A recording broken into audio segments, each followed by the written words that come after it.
Hello, Katelyn. This is Mike. You're now on the radio, and I would just like, first of all, to thank you for coming on to Inspire Radio with Inspire Passionate Lives. Now, I know that it's Foster Care Week this week, and you want to highlight some of the things around foster care because you're actually in foster care yourself. That's right. Yeah. I'm Katelyn. I first went into foster care at the age of 5 here in Australia, and have been in and out of the system my whole life till I was about 15 years old. Wow. Yeah. Wow.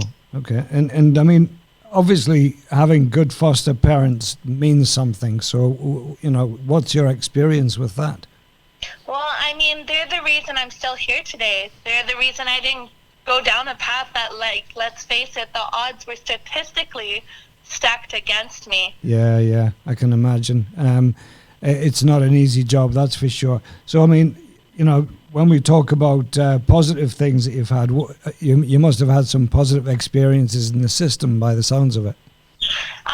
Well, the most positive thing in the system is definitely the foster parents and the bonus siblings you get with that family. Yeah.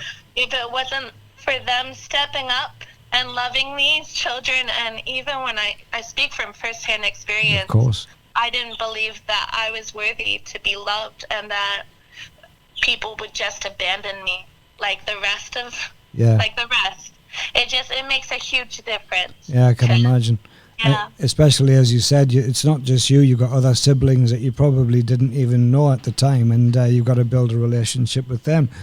But the system doesn't always work perfectly. So how would you want to see improvements being made?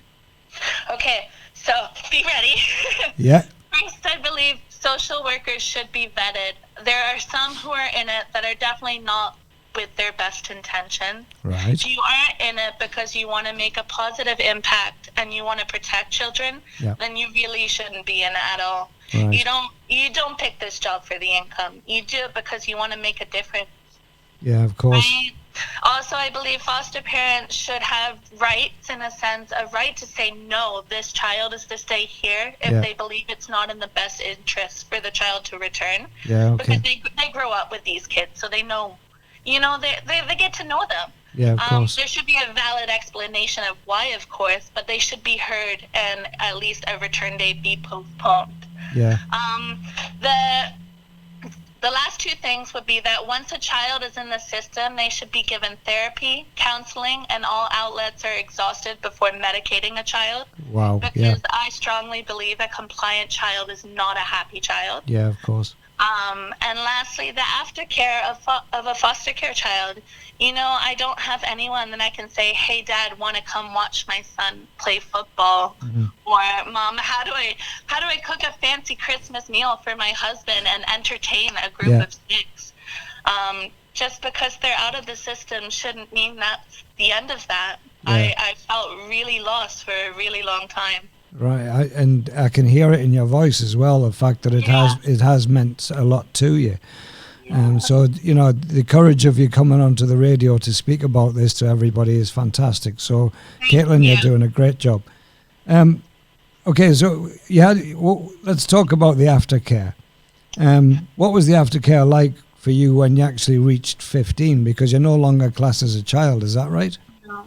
So, I left to Canada when I was about 10 years old, so I wound up in foster care over there. Yeah. And unfortunately, there's zero aftercare at all. Okay. Like, I was homeless for a while.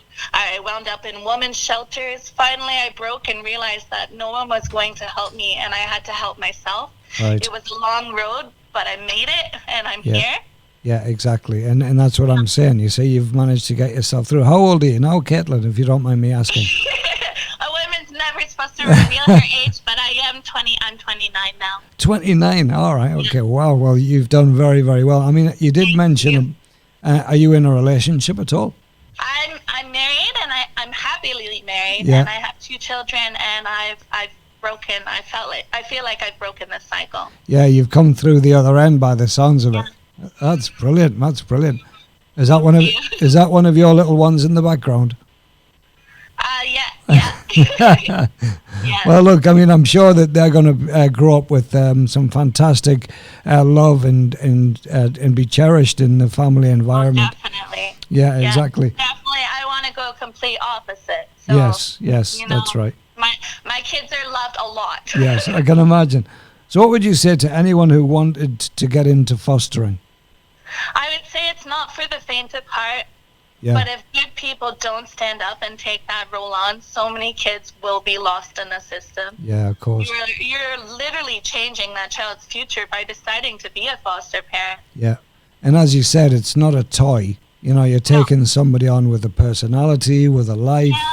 Well, these kids are going to push. They're going to push so hard because they don't believe that they're worthy to be loved. And, and they come, rough. It can be really rough. Like, I lived out of garbage bags for a long time. Yeah, right. Because you just never know if they're going to love you and stick with you even through the hard time. Yeah, right? I can imagine, exactly. Yeah. Because as you said, sometimes if the going gets tough, you can be left in a very sad place. But look, I'm just overwhelmed by how positive you sound, and I know for a fact. Thank you. It was a long road, but yeah, you know exactly. Yeah. But that's exactly right, and look what you've managed to achieve, because now you're a facilitator of parenting courses. Yeah. Tell us about that. I'm facilitating this term, the Being a Parent course at the Darius Wells Library for Keys and EPAC. So they strongly believe in empowering families, empowering communities. Yeah. So we run during school terms, and it's for parents, foster parents, and caregivers who are looking for some extra tools for their toolbox. I came to it because I did struggle with communicating what I needed, because I did. Yeah, and it made such a positive difference that I'm now co-facilitating this term. Yeah, and that is just, it's an unbelievable step. Now, obviously, you have the support from your partner. And so how did all of that come about? Because obviously, with the difficult past that you had, your partner means everything now, I would imagine.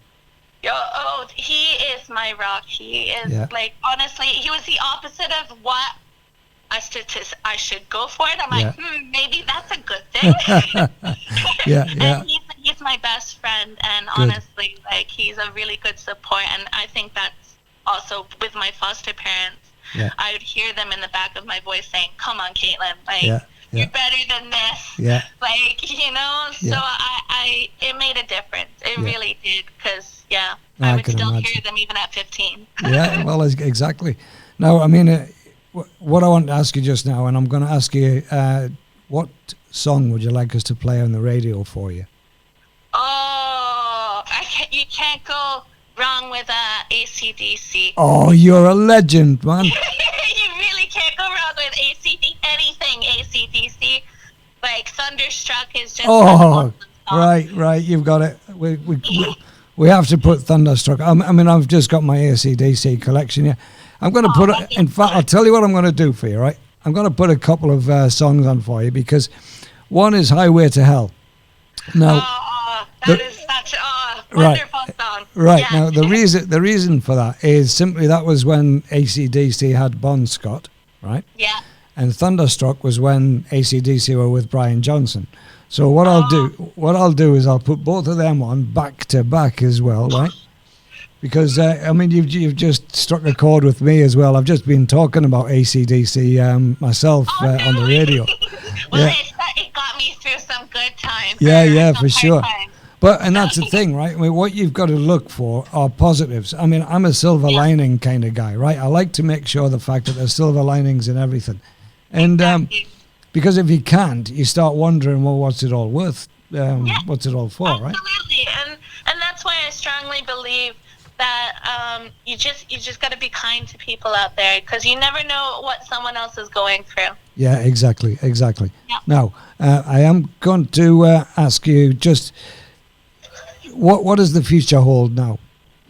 So how does it look? Right now, I am happily married to 2 beautiful children, and I'm co-facilitating this term and next term, and I'm just hopefully inspire people to realize that, it doesn't matter where you come from. You can change. Yeah, you can change it.